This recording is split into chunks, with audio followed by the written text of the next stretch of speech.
Assalamualaikum warahmatullahi wabarakatuh. Bersama kita hari ini di Celik Hufaz, saya Hafizuddin Zulkifli, dan bersama saya hari ini ialah pengurus kepada Celik Hufaz, Ustaz Syahid Syirati bin Muhammad Yusof. Dan apa nama dia, Celik Hufaz, mungkin sebagian dekat luar sana tak tahu, dan sebagian tertanya-tanya apa Celik Hufaz. Sebenarnya baru-baru ni saya dah jumpa video live ataupun video recording budak-budak kecil tengah menghafal Al-Quran. Dan bukan seorang, kita tengok lepas seorang, ada seorang, ada seorang, ada seorang. So, apa nama dia, saya duk cari apa benda Celik Hufaz ni. Okey. Dan bila ni Allah bagi kesempatan untuk saya datang dekat sini. Dan saya sendirilah, sebelum nak, saya teringin nak tahu macam mana Celik Hufaz punya pergerakan dan sebagainya, sebab dapat membentuk anak-anak. Comel tau budak-budak kecil ni, boleh hafal Quran, boleh hafal hadis lagi tu. Bila startnya apa nama dia, Celik Hufaz ni? Alhamdulillah. Okey, saya bercerita tentang sejarah penubuhan Celik Hufaz Yayasan Busyra lah. Seperti mana kita maklumlah, Celik Hufaz Yayasan Busyra ni dia berada di bawah dasar dakwah dan kebajikan. Okey, Celik Hufaz Yayasan Busyra ditubuhkan pada tahun 2022, yakni pada bulan 6. Jadi Celik Hufaz Yayasan Busyra ni ditubuhkan tak lain tak bukan adalah untuk kita menghasilkan ataupun produce pelapis kepada program Bahasa Arab Yayasan Busyra, yang di mana seperti mana kita tahulah, sebelum ni untuk program Bahasa Arab Yayasan Busyra, pelatih-pelatih ni kita ambil daripada pelajar luar, yang di mana pelajar-pelajar ni adalah pelajar yang dah habis ataupun yang dah khatam 30 juzuk Al-Quran. Kemudian kami di Yayasan Busyra cuba untuk menghasilkan sendiri produk kami sendiri.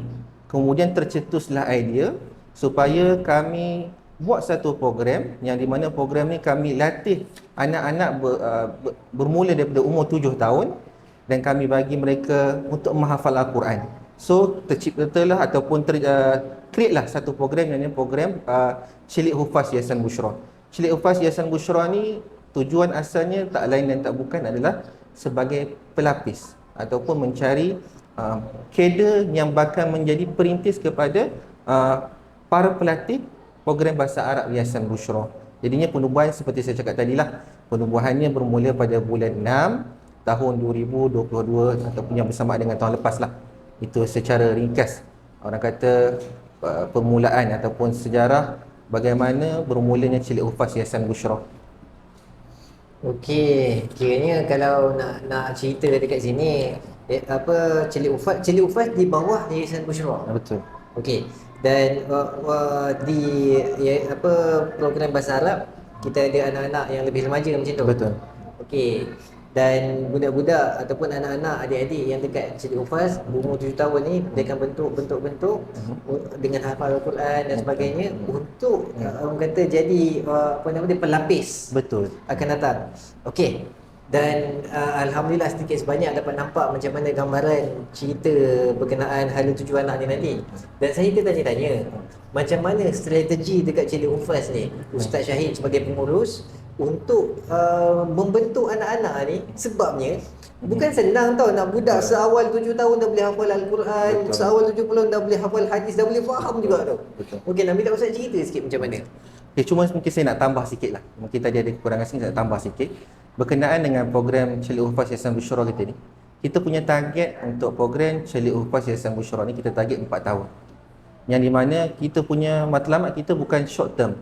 Maksudnya budak yang hafal ataupun masuk ke Celik Hufaz Yayasan Busyra ni mesti habiskan dia punya hafazannya dalam tempoh 4 tahun. Sebab program Celik Hufaz Yayasan Busyra ni kita target selama 4 tahun. Kemudian daripada Celik Hufaz Yayasan Busyra kita akan masuk ke peringkat seterusnya. Yang ini belum ada lagi. Namanya program Remaja Hufaz Yayasan Busyra. So jadinya kalau kita nampak daripada peringkat Celik Hufaz Yayasan Busyra selama 4 tahun, kemudian selepas 4 tahun mereka ni, pelajar-pelajar ni habis, mereka akan masuk ke peringkat yang seterusnya yang kita namakan sebagai program Remaja Hufaz Yayasan Busyra.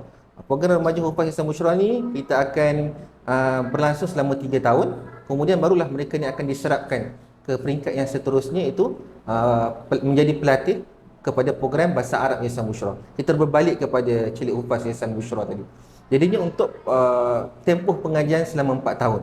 anak-anak di Celik Hufaz Yayasan Bushra ni, kita tak letakkan matlamat kita dalam tempoh 4 tahun ni mesti kena habis hafazan Al-Quran ni. Kita meletakkan pembelajaran hafazan Al-Quran mereka secara long term. Maksudnya sikit-sikit. Dalam 4 tahun ni kita punya target hafazan Al-Quran mereka antara 10 juzuk ke 11 juzuk sahaja. Jadinya tak banyak. Jadinya kita fokus sikit-sikit sebab di peringkat awal ni kita cuba untuk anak-anak ni walaupun sikit mereka ni betul-betul ingat dengan hafazan mereka. So dalam tempoh 4 tahun ni mereka di sini pembelajaran utama mereka adalah Al-Quran ataupun hafazan Al-Quran. Hafazan Al-Quran ni kita ada kaedah yang kita sendiri yang kita gunakan. Kita tak, maksudnya kita bukan panggil budak, okey ambil Al-Quran, ustaz bagi, ustazah bagi Al-Quran, awak ambil Quran ni, hafal Quran, duduk kat penjuru tu duduk hafal. Tak, setengah pusat tahfiz macam tu.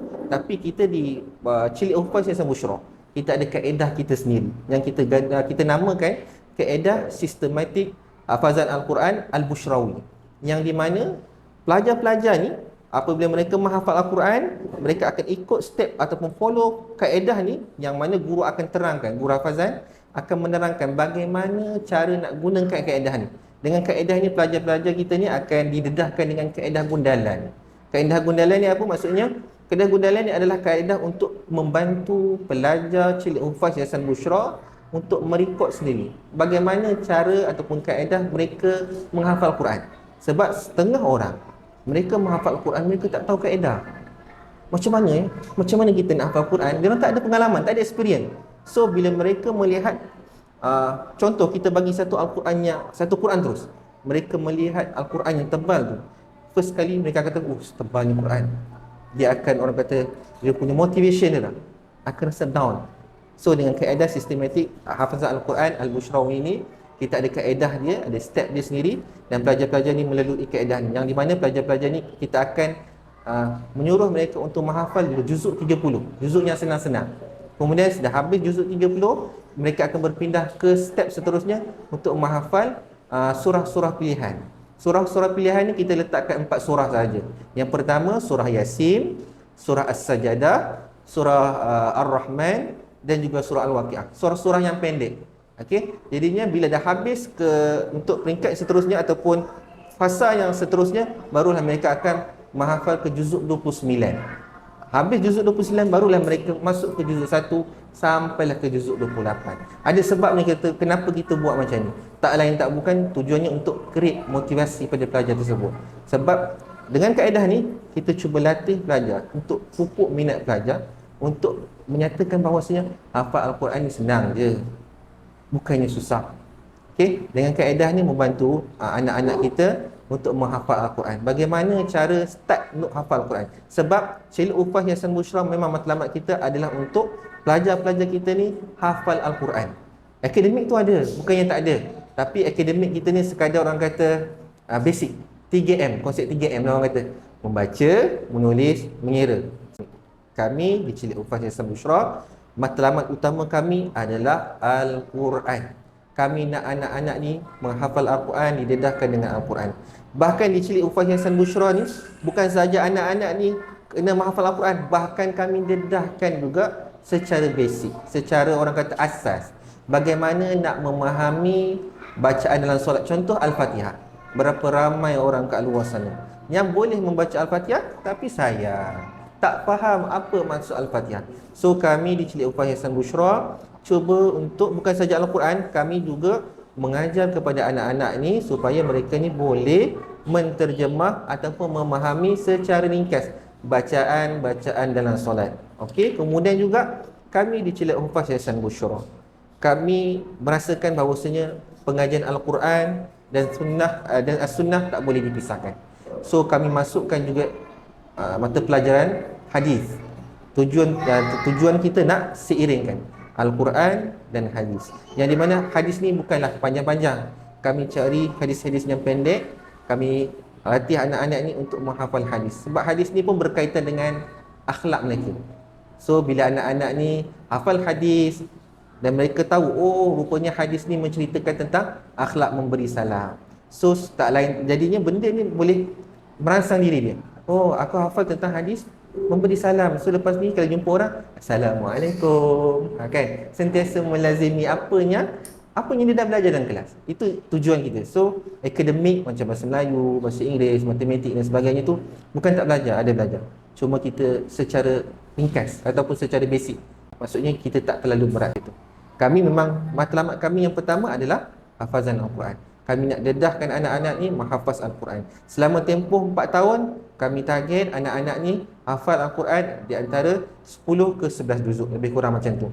Kemudian dah habis tempoh matang yang 4 tahun, capai target 10 ke 11 juzuk, barulah kami akan pindah ke anak ni ke peringkat yang seterusnya, iaitu remaja hufaz yasan musyarah.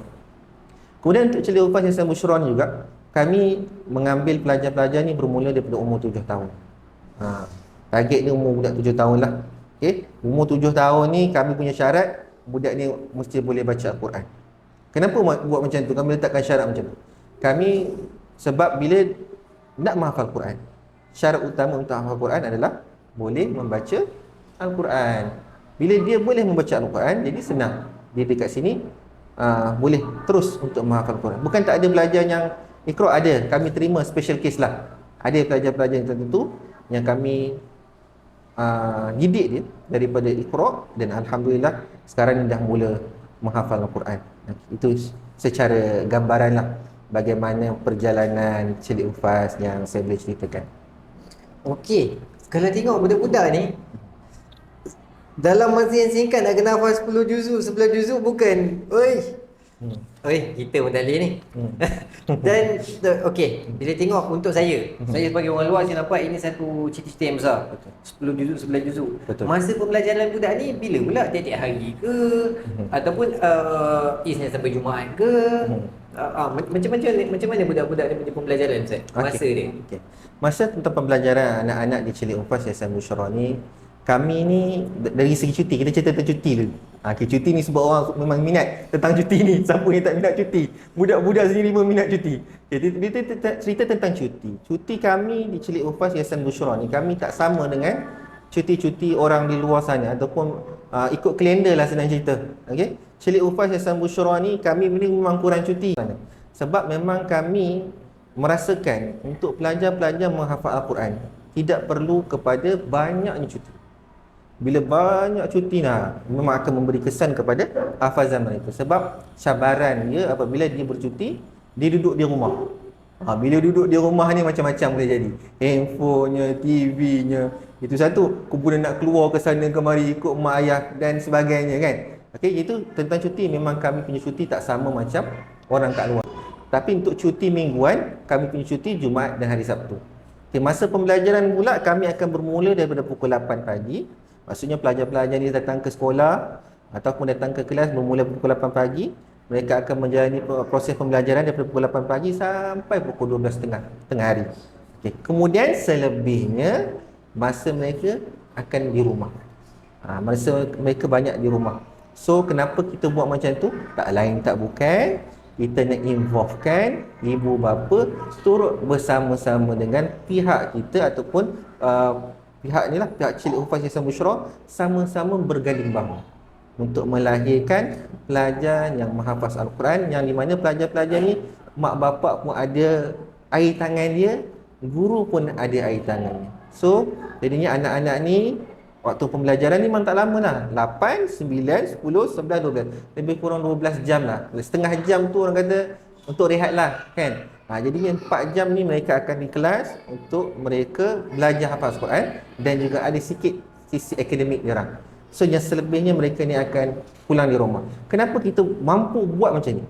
Ini saya kata tadi, kita menggunakan kaedah sistematik hafazan Al-Quran Al-Bushrawi, yang di mana budak-budak ni bila di rumah dia tahu nak buat apa, ibu bapa dia tahu nak buat apa. Sebab apa? Dengan kaedah ni kita boleh berinteraksi. Guru boleh berinteraksi dengan ibu bapa, apa yang perlu dia buat di rumah. Jadi mak bapak tahu, oh anak aku ni di rumah kena buat macam ni. Oh anak aku kena buat macam ni kat rumah. So dengan kaedah ni bukan saja membantu guru, dia membantu pelajar juga.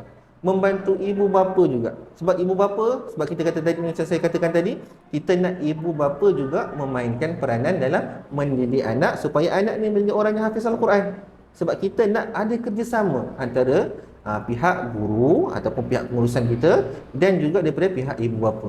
So dengan kaedah ni insya-Allah kita mampu untuk mewujudkan suasana antara kerjasama antara pihak sekolah ataupun pihak guru bersama dengan ibu bapa. Jadinya budak ni akan belajar hafaz Quran di sekolah. Memang masa tu secara teori pun kita kata tak cukup masa lah. Memang tak cukup pun. Dalam masa 4 jam apa yang boleh budak-budak boleh buat. So dengan kaedah ni kita create ni, budak-budak bila tak sempat buat dekat sekolah, dia akan buat kerja ni di rumah. Ini bahagian ibu bapa pula. Ibu bapa pula main peranan untuk bantu guru, bantu cek apa. Sebab ibu bapa ni dia selalu akan communicate, ada komunikasi antara pihak dia dan pihak guru setiap hari. Guru ni akan update dengan ibu bapa, akan bincang. Kalau anak ni ada masalah apa, tak lancar pun, bincang dengan ibu bapa. Ibu bapa, oh anak saya tak lancar Ustaz. Dia akan ambil tindakan. Dekat situlah yang kita nampak. Jadinya masa tu memang kalau secara logik lah, memang tak cukup lah untuk kelas. Tapi kita involvekan ibu bapa turut sama membantu kita supaya kerja kita ni bukan hanya di sekolah tapi juga di rumah. Anak ni bukan hanya hafal Quran di sekolah tapi juga hafal Quran di rumah. Dan ini membantu juga ibu bapa kita. Bukan apa, membantu apa? Supaya mak bapak ni kuranglah tengok TV. Kuranglah mak bapak ni tengok handphone. Sebab apa? Dia tengok, anak ni kena pastikan ni. Kan nanti kalau anak tak lancar, esok guru dia akan tanya pula, kenapa anak tak lancar ni? Benda tu akan bermain di fikiran guru. Kenapa anak ni datang sekolah contoh? Kenapa tak lancar? Dia ada, faham tak? Dia ada komunikasi. So anak ni ada masa hafal di sekolah, tak cukup, tak habis masa dia di kerja dia dekat sekolah, dia akan balik ke rumah untuk meneruskan ataupun menyiapkan tugasan hafazan Quran dia di rumah. Sebab kita macam cakap tadi, anak-anak kita di Cilik Upas Yayasan Musyarah, target utama kita tak lain tak bukan adalah hafazan Al-Quran. So akademik ni kan saya kata tadi, dia bukannya berat, dia orang kata basic. So memang tak ada kerja rumah lah untuk kita berikan kepada anak-anak ni untuk membuat kerja-kerja akademiknya di rumah. Dia lebih kepada kerja hafazan Al-Quran mereka yang mereka tak siap kat sekolah, dan dia orang pulang ke rumah, dia orang kena settlekan kerja tersebut di rumah dan dipantau juga oleh ibu bapa. Itu yang saya boleh cerita. Kemudian dalam tempoh 4 tahun, tadi ada soalan macam mana dalam tempoh 4 tahun ni boleh ke anak-anak kini hafal Quran daripada 10 juzuk, dalam range 10 juzuk ke 11 juzuk kan? Mampu ke budak-budak ni? Okey, jadinya kalau kita tengok dalam julat angka 11 juzuk, nampak macam banyak. Sebab kita nampak angka besar 11 juzuk. Tapi cuba kita bahagikan. Katalah 10 juzuk. 10 juzuk bahagi dengan 4 tahun. 2 juzuk setengah. 2 juzuk setengah. Dalam tempoh 2 juzuk setengah 1 tahun. InsyaAllah anak-anak ni boleh capai target. Sebab kita punya target anak-anak ni setahun 2 juzuk ke 2 juzuk setengah. Setahun tu ada 12 bulan. InsyaAllah dengan budak-budak ni tak banyak cuti. Tak cuti macam mana pelajar-pelajar biasa. InsyaAllah mereka boleh capai target. Maksudnya setahun dalam 1 tahun tu hafazan Quran mereka 2 juzuk. Dan so far anak-anak kita ni dalam tempoh setahun dah lebih daripada target 2 juzuk lebih. Anak-anak kita ni dah berjaya buktikan lah. Maksudnya daripada tahun lepas kita start program Cilik Hufaz bulan 6 tu, diorang ada yang masuk kosong lagi, memang tak hafal Quran lagi. Alhamdulillah sekarang ni ada yang 2 juzuk, dah sampai bulan 6 tadi dah 2 juzuk lebih. Maksudnya dia mampu capai target. Jadi itu saya kata program ni memang kita libatkan ibu bapa. Anak belajar di rumah dan anak juga yang paling utama belajar di sekolah lah. Itu yang kita punya, sebab dia berguru di rumah ni, pemantauan daripada ibu bapa. So kalau kita kecilkan bilangan 11 juzuk tu kepada ataupun 10 ke 11 juzuk tu kepada tahun, insya-Allah 2 juzuk ke 2 juzuk lebih tak ada masalah, insya-Allah. Oh, alhamdulillah. Yang paling saya seronok dekat sini involvement of ibu bapa. Betul. Kira logik. Saya tak condemn, saya cuma tengok lumrah macam mana keadaan di luar sana. Ibu bapa datang hantar anak sekolah, balik ambil buat maksudnya pendidikan anak tu bukan pada tanggungjawab ibu bapa, tanggungjawab cikgu. Betul. Itu saya nampak lumrah culture kita sekarang. Betul. Tapi bila pihak Cilik Hufaz involvekan ibu bapa, saya terasa inilah culture yang sebenar. Sebab kalau tak silap saya ada hadis yang anak ni macam kain putih. Betul. Yang mencorakkan dia adalah ibu bapa, betul tak? So, alhamdulillah seronok. Yang mana kalau kita tengok Cilik Hufaz dia sediakan satu modul untuk anak-anak ni dibentuk. Dan seterusnya modul ni bukan pihak Cik Hufaz sahaja yang jalankan. Sama-sama dengan ibu bapa. So ibu bapa sendiri tahu macam mana perkembangan anak-anak. Sebab boleh tak saya cakap, kalau dekat luar sana, sorry saya bukan condemn, cuma untuk mudah faham dekat sini, pencapaian anak-anak kita ketahui melalui peperiksaan sahaja. Dan periksa ni mungkin ada budak tiru. Dan mungkin ada budak bila nak jawab tu dia blank. Ataupun dia tengah sakit perut ke, tengah macam-macam. So penilaian exam tu bukanlah nak kata 100% tepat. Betul tak? So bila kita tengok dekat sini, progress. Benda yang mahal dalam pembelajaran adalah progress. Betul tak Ustaz? Dan setiap budak-budak tak sama. Mungkin ada budak ni memang jenis laju, hafalan laju, tapi mungkin kreativiti matematik rendah. Betul tak? Dan sebahagian budak mungkin kreativiti dia tinggi, tapi memorization, ingatan dia mungkin agak lemah sikit. So dekat situ, di samping guru sendiri kenal anak-anak yang dibentuk adik-adik kecil ni, ibu bapa punya orang kata involvement dan orang kata dia tengok growth anak dia. Dan saya seronok sangat. Dan dekat sinilah boleh kita kata kita dapat tengok macam mana ummah tu membangun.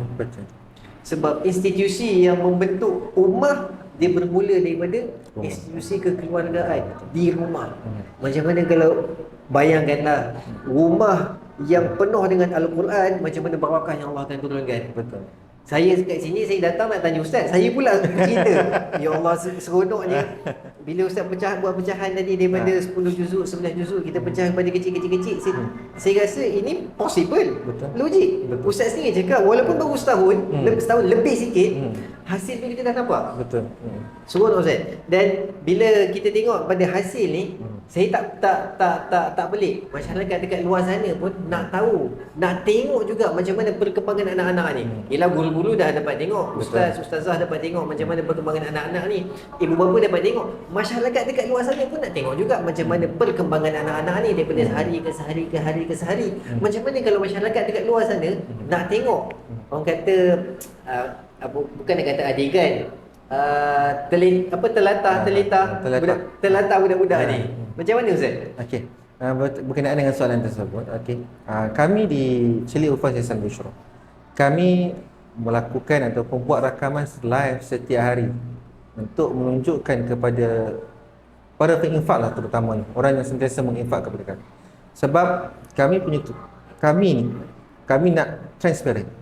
Okey, bagaimana anak-anak ni berada di kelas, bagaimana situasi mereka membaca Al-Quran, bagaimana orang luar sana dapat memantau sendiri apa perkembangan, bagaimanakah situasi ataupun gaya pembacaan pelajar tersebut. Ini kami nak orang luar sendiri menilai kami. Dan kami sangat terbuka. Jika melalui live tersebut ada teguran dan sebagainya, kami sangat terbuka untuk menerima teguran tersebut. Sebab kami meletakkan bahawasanya teguran, jika benda itu untuk membina, kami akan terima teguran tersebut untuk membina, untuk memperbetulkan mana kesilapan yang kami lakukan. So, setiap hari kami di Cik Hufaz Yayasan Bushra akan buat live setiap hari. Dan live ini boleh diikuti di page Facebook Cik Hufaz Yayasan Bushra setiap hari insya-Allah, yang mana kami akan tayangkan aktiviti anak-anak ataupun pembacaan Al-Quran anak-anak ni secara live kepada tontonan umum. Dan live ni juga ditonton sendiri oleh ibu bapa. Ibu bapa sendiri boleh tengok. Oh, inilah hasil dia buat kerja kat rumah semalam. Betul ke tidak anak ni? Betul tak dia bantah? Dekat situ ibu bapa juga boleh menilai sejauh mana anak ni betul tak dia buat kerja kat rumah. Guru, tugasan guru adalah di sekolah. Di rumah. Kemudian anak ni di rumah, esoknya dia datang ke sekolah ataupun ke kelas, dia akan duduk di kelas, kemudian akan ada live, ada rakaman live. So di situlah orang luar boleh melihat dan juga ibu bapa kepada anak-anak ni sendiri boleh melihat. Oh, anak ni, inilah kualiti sebenarnya anak ni dalam kelas. So tak boleh tipu. Sebelum ni mungkin setengah orang di sekolah tak tahu apa anak dia punya perkembangan. Mungkin hanya menunggu report card. Betul. Tunggu exam, dapat report card, ni guru kata okey ni report card, ni anak ni akhlak dia bagus, ni bahasa Melayu dia bagus. Mesti ingat, kami di sini tak macam tu. Kami nak laporkan kepada semua orang, inilah kualiti anak-anak kami. Inilah anak-anak tuan-tuan, inilah anak perempuan di sekolah. Inilah apa yang dia baca, inilah apa yang dia buat kat rumah, inilah apa yang dia buat kat sekolah. So kami nak transparent. Kami nak orang sendiri menilai kami. Dan jika ada kesalahan, kami persilakan. Tegurlah kami. Cuma kami nak memperbaiki mana yang ada kesalahan untuk kami upgrade juga diri kami, insya-Allah. Lain macam report card. Bukan ibu bapa dengan guru seorang. Saya pun takut jadi budak. Okey. Satu persoalan. Saya tak nak sebelum. Persoalan yang saya tanya tadi, bila Ustaz cakap kita buat live, bukanlah kita, Yayasan Bushra pihak CHYB, Celik Hufaz Yayasan Bushra, betul. Pihak Celik Hufaz buat live untuk kepada penginfak. So dekat sini macam mana dari segi kos dia, maksudnya akan ada yuran untuk ibu bapa dan juga orang infak untuk kerja-kerja pembelajaran budak-budak ni ke, macam mana flow dia sebenarnya? Okey. Untuk orang kata apa, kos untuk Celik Hufaz Yayasan Bushra. Untuk makluman semualah, setiap program kita, contoh program Bahasa Arab Yayasan Bushra, diikuti oleh adiknya Celik Hufaz Yayasan Bushra. Kos program-program yang dijalankan ini adalah di bawah dasar-dasar dakwah dan kebajikan, yang di mana anak-anak ni Yayasan Bushra tanggung semua pembelajaran ni. Maksudnya anak-anak ni baik di program Bahasa Arab Yayasan Bushra maupun di Celik Yayasan Bushra, Celik Hufaz Yayasan Bushra, anak-anak ni zero, orang kata apa, tak ada dikenakan sebarang yuran bulanan ataupun tahunan. Datang daripada mana ni? Datangnya daripada hasil infak para penginfak di luar sana. Infak inilah yang kami pegang amanah. Ini yang kami selalu tegaskan pada diri kami. Duit yang disalurkan kepada kami, yang kami pegangkan amanah ni untuk kami realisasikan untuk anak-anak ni belajar di sini, untuk belajar di sini, hafal Al-Quran, memahami Al-Quran, mampu terjemah Al-Quran. Ini jadinya dananya adalah hasil daripada infak orang ramai ataupun masyarakat di luar sana kepada kami, yang mana kami gunakan kepada pelajar-pelajar ini, untuk anak-anak ni di Celik Hufaz dan program Bahasa Arab Yayasan Bushra. Inilah sebab tu kami tujuan kami buat live. Kami nak para penginfak di luar sana ataupun orang yang menderma di luar sana. Inilah anak-anak yang tuan-tuan, puan-puan bagi sumbangan kepada mereka. Kami gunakan, kami ni sebagai pemegang amanah saja. Dan kami beramanah, pegang amanah tersebut dan kami letakkan kepada anak-anak ni. Kami jayakan program-program ni. Tujuannya tak lain tak bukan untuk menjalankan amanah supaya anak-anak ni dapat, orang kata, menghafal Al-Quran dengan baik. Okay, jadinya program kita di Celik Hufaz Yayasan Bushra adalah program yang di mana tak ada dikenakan sebarang yuran bulanan ataupun tahunan. Tapi kami amat mengalu-alukannya, sangat mengalu-alukan, bukan tu orang kata sangat mengalu-alukan sumbangan daripada pihak di luar sana, para penginfak di luar sana. Sebab kami ni di sini di Celik Hufaz, kalau saya fokus pada Celik Hufaz Yayasan Bushra. Jadi Celik Hufaz Yayasan Bushra ni kami punya kos bulanan adalah sebanyak 5,000. Satu kos yang sangat besar sebenarnya. Kosnya sangat besar. Jadinya bagaimana kami nak operate pada masa-masa akan datang, datangnya hasil daripada infak daripada tuan-tuan dan puan-puan lah, ataupun penginfak di luar sana. Mudah-mudahan dengan infak daripada masyarakat di luar sana, okay, secara konsisten setiap bulanan dimulai. Tak kisahlah sebulan RM10, RM20, RM30, menyumbanglah kepada kami. Dan kami insya-Allah kami akan menjalankan amanah kami kepada anak-anak ni. Dan buktinya apa? Kami akan siarkan live pembelajaran mereka. Inilah hasil infak daripada tuan-tuan, puan-puan, masyarakat kat luar sana. Inilah dia anak-anak dia. InsyaAllah tuan-tuan ataupun penginfak masyarakat di luar sana tak akan rugi. Okay, kami sangat mengharapkanlah, kata, infak daripada penderma ataupun masyarakat di luar sana, sebab kami menanggung kos setiap bulan sebanyak RM5,000. Jadinya dengan kos ataupun bantuan infak daripada pihak luar, daripada luar, dapat meringankan beban kami. Dan insya-Allah apa yang kami rencanakan, yang apa kami rancang ni, insya-Allah akan berjalan dengan baik. Tapi jika benda ni tak dapat dibantu oleh pihak luar sana, maka akan merencatkan kita punya perancangan. So tuan-tuan dekat luar sana ataupun penginfak masyarakat kat luar sana, lihatlah sini. Inilah dia, anak-anak yang tuan-tuan ataupun masyarakat kat luar sana tu, dia infak, inilah dia, budaknya setiap hari lah. Inilah kualiti, inilah pembelajarannya. Kami transparent.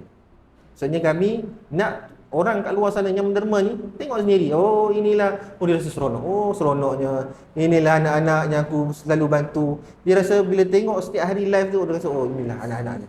Sebab dia tak mampu. Kadang-kadang kita tak mampu, kita tak ada kudrat. Nak hafal Quran kita tak mampu. Faktor umur, kemudian kita punya sibuk dengan pekerjaan, kemudian pula anak-anak pula, nak harap anak-anak semua dah besar panjang dah. So benda ni dia tak boleh nak buat. So dengan menginfak, dia pun akan dapat pahala itu. Sebab dia membantu orang yang dalam untuk menuntut ilmu. InsyaAllah. Subhanallah. Bila saya dengar kos tu pun agak tinggi. Betul. Dan bila tengok untungnya juga kepada apa nama dia, pihak anak-anak as parents especially yang datang untuk budak-budak belajar dekat sini. Dan kita tahu pembelajaran ni satu proses. Betul. Yang panjang. Dan Ustaz sebagai pengurus dekat CH Cili Hufaz ni, apa impian Ustaz terhadap anak-anak ni?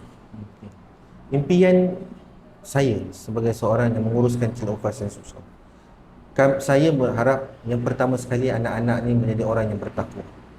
Saya bukan meletakkan target saya anak-anak ni mesti cemerlang dalam bidang akademik dan sebagainya. Saya lebih meletakkan bahawasanya mudah-mudahan anak-anak ni menjadi orang yang paling bertakwa. Itu hasrat yang paling utama saya. Sebab saya percaya dan yakin bila jadi orang yang paling bertakwa, insya-Allah Allah akan bantu. Allah akan bantu dia dengan setiap apa yang dia jalankan setiap hari. Jadinya target utama kami adalah melahirkan orang yang paling bertakwa. Itu secara general lah, orang kata umum.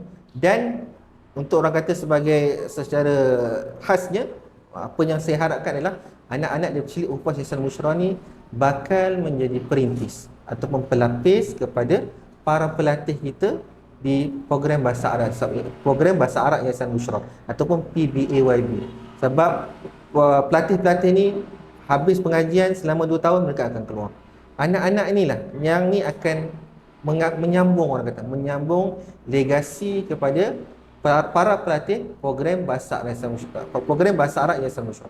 Mudah-mudahan apa yang direncanakan, apa yang saya impikan buat anak-anak ni, mereka ni menjadi pelapis kepada program Bahasa Arab Yayasan Bushra terlaksana. Dan paling besar sekali adalah untuk melahirkan anak-anak yang paling bertakwa.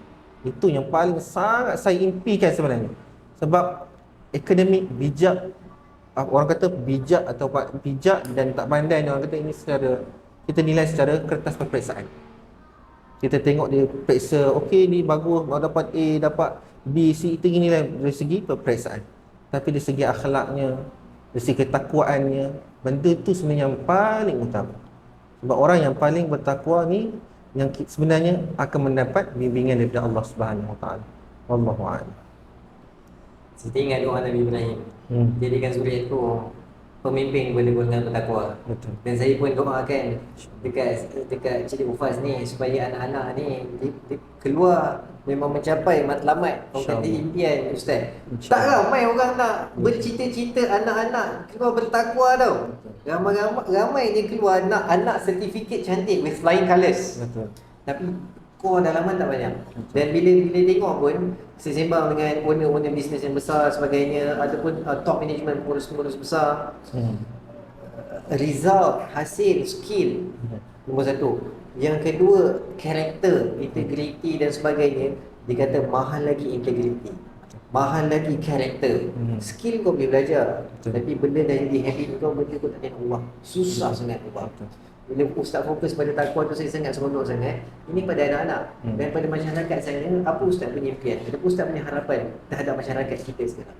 Okey, impian saya nak masyarakat kat luar sana melihat modul yang dibangunkan oleh Cili Hufaz Yayasan Bushra. Kami nak masyarakat luar sana tahu untuk melahirkan anak yang berjaya di akhirat dan di dunia. Saya fokus pada akhirat sebab siapa yang mendahulukan akhirat, insya-Allah dunia mengikutinya juga. Okey, sebab tu saya letakkan akhirat. Jadinya modul untuk melahirkan anak-anak yang berjaya di akhirat dan di dunia adalah datangnya daripada institusi kekeluargaan. Bagaimana kita lihat gejala sosial apa yang berlaku dekat luar sana, datangnya daripada keluarga yang bermasalah, kan? Jadinya bila mereka melihat modul ataupun cara Cili Hufaz menjalankan program, yang mana Cili Hufaz ni melibatkan dua pihak guru dan pihak ibu bapa. Nak dua pihak ni saling bekerjasama, saling niat nak membangunkan anak, untuk melahirkan anak yang menjadi orang yang paling bertakwa. Jadi dia nampak kerjasama antara pihak guru ataupun pihak sekolah, iaitu Yayasan Bushra, dan juga daripada pihak ibu saling bekerjasama untuk melahirkan anak yang berjaya. So, jadinya kami nak ibu bapa ataupun masyarakat kat luar sana melihat bahawasanya kami bukanlah kata kami ni yang terbaik. Mungkin ada yang lebih baik daripada kami. Tapi kami buat ni yang termampu kami.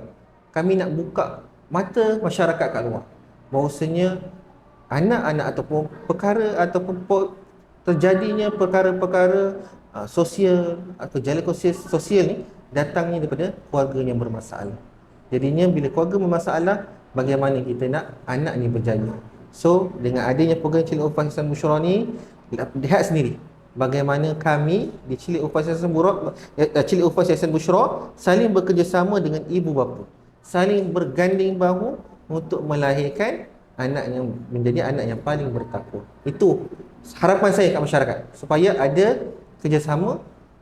Bukan kita letakkan anak ni di pihak ataupun pihak guru saja atau pihak sekolah saja, yang mak bapak ni sibuk dengan kerja. Masyarakat ni tak peduli langsung dengan anak-anak mereka. Bukan.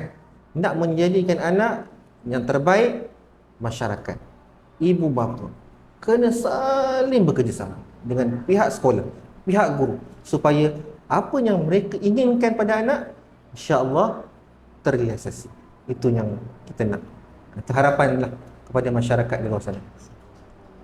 Kita bukan yang terbaik, tapi Betul. kita cuba jadi yang terbaik. Betul. Kita cuba buat habis baik. Betul. Betul tak? Kita bukan yang terbaik, tapi kita cuba buat habis baik. Betul. Subhanallah, seronok orang kata, ya Allah, saya tak boleh nak cakap apa. Sebab bila Ustaz highlight pentingnya institusi kekeluargaan dalam membentuk rumah, itu memang betul, saya sangat setuju lah Ustaz.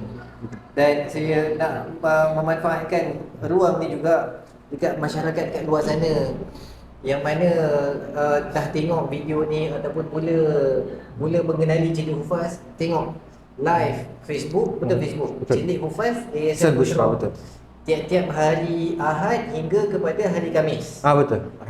Pagi. 8 sampai pukul 12.30. Live Live sekejap, kalau live dari antara pukul 8.30 sampai pukul 10 macam itulah ada live dia. Live 8.30 hingga pukul 10 pagi, mana ada ruang tengok. Kita tengok perkembangan anak-anak ni. Supaya kita sendiri, kalau kita tak dapat hantar anak dekat sini, kita dapat adapt. Kita akan cuba memanfaatkan. Betul. Sebab Cilik Hufaz tak rugi apa-apa, betul tak? Betul. Selagi mana orang memanfaatkan method yang digunakan, Betul. selagi tu pahala Cilik Hufaz akan dapat. Betul InsyaAllah. tak? Dan sama juga bila kita tengok anak-anak ni, bayangkan ada hadis yang mengatakan setiap huruf kita baca Al-Quran dapat 10 pahala. Setiap anak ni membaca Al-Quran, cuba bayangkan berapa banyak pahala anak-anak ni. Dan pahala ni saja sebenarnya saya tengok jealous. Guru-guru adalah jutawan akhirat. Sebab apa?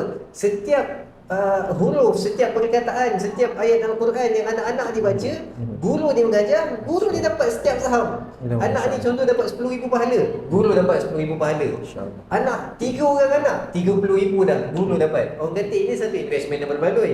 Kerja sikit, amat pahala banyak. Tapi taklah saya nak cakap guru kerja sikit. Letih. Dalam kepala tu mikir budak-budak. Dan dekat sini juga saya tengok macam mana cantik satu model yang Allah bagi. Semua orang boleh dapat manfaat yang banyak. Selagi mana kita cuba perbanyakkan amalan kita. Dan sebagai dekat sini saya tengok manfaat guru-guru dekat sini. Saham akhirat 3 yang tak putus. Yang pertama sedekah jariah. Yang kedua doa anak yang soleh, dan yang ketiga ilmu yang bermanfaat. Dikongsikan ilmu yang bermanfaat. Dan boleh tak saya cakap, saya tak pasti betul ataupun tidak, hadis yang terbaik adalah orang yang belajar Al-Quran dan yang juga mengajar Al-Quran. Subhanallah, saya doakan juga pihak Cilik Hufaz berjaya, semoga Allah tolong. Dan dekat sini juga saya tengok macam mana manfaat kepada semua yang terlibat dalam projek Al-Quran ini berjaya. Cuba bayangkan setiap penyumbang, walaupun sumbang RM1, walaupun sumbang RM10, walaupun sumbang RM1,000, sebab kita tahu kos di Cilik Hufaz agak tinggi. Betul. RM5,000 paling kurang, betul? Betul. Tak kira makan anak-anak semua lagi, betul tak? Dan dekat sini juga setiap penyumbang yang contribute, pahala anak-anak ni semua disalurkan. Saya dekat sini, saya memanfaatkan ruang untuk masyarakat dekat luar sana, kepada siapa yang nak satu pahala yang berterusan. Anak-anak kecil, dia orang kecil lagi tau, baru umur 7 tahun. Bayangkan dia orang baca Al-Quran hingga 27 tahun. Mungkin dia orang baca Al-Quran hingga 40 tahun. Dia orang baca Al-Quran hingga 60 tahun. Pahala yang start daripada awal ni tak putus-putus sampai ke hujung. Ini ruang pahala, kita panggil strategi investment yang sangat berbaloi. Manfaatlah ruang ni, insya-Allah pihak Cili Ufaz akan, boleh tengok Facebook Cili Ufaz ada ruang untuk salurkan sumbangan. Sumbanglah seikhlas hati, sebanyak mana kita nak pahala kita dapat, banyak itulah kita sumbang. Allah akan kira, Allah akan redha, sebab manfaat ni bukan pada Cili Ufaz saja, bukan pada anak-anak dia saja, bukan pada guru-guru saja, bukan pada Yayasan Bushra saja. Manfaat ni kepada penyumbang. Pahala yang berterusan, pahala yang tidak putus. Selagi mana ilmu ni dimanfaatkan, ilmu Al-Quran ni ilmu yang sangat-sangat bernilai. Tak ada lebih nilai daripada ilmu Al-Quran. Betul tak Ustaz? Dan saya juga merakamkan, bukan nak merakamkan, nak mendoakan supaya strategi, supaya usaha dakwah, supaya perjalanan kerja-kerja dakwah ini satu dakwah yang besar, Allah mudahkan dan Allah murahkan rezeki di sini, Allah curahkan rahmat dekat sini, dan Allah berkati dan Allah kira setiap usaha. Jazakallah khair Ustaz. Saya sangat seronok dapat satu inspirasi membentuk rumah kita mula daripada keluarga. Ya Allah, jazakallah khair Ustaz. Mungkin ada masa lagi saya nak berguru lagi macam mana untuk anak-anak. InsyaAllah. Okey, assalamualaikum warahmatullahi wabarakatuh.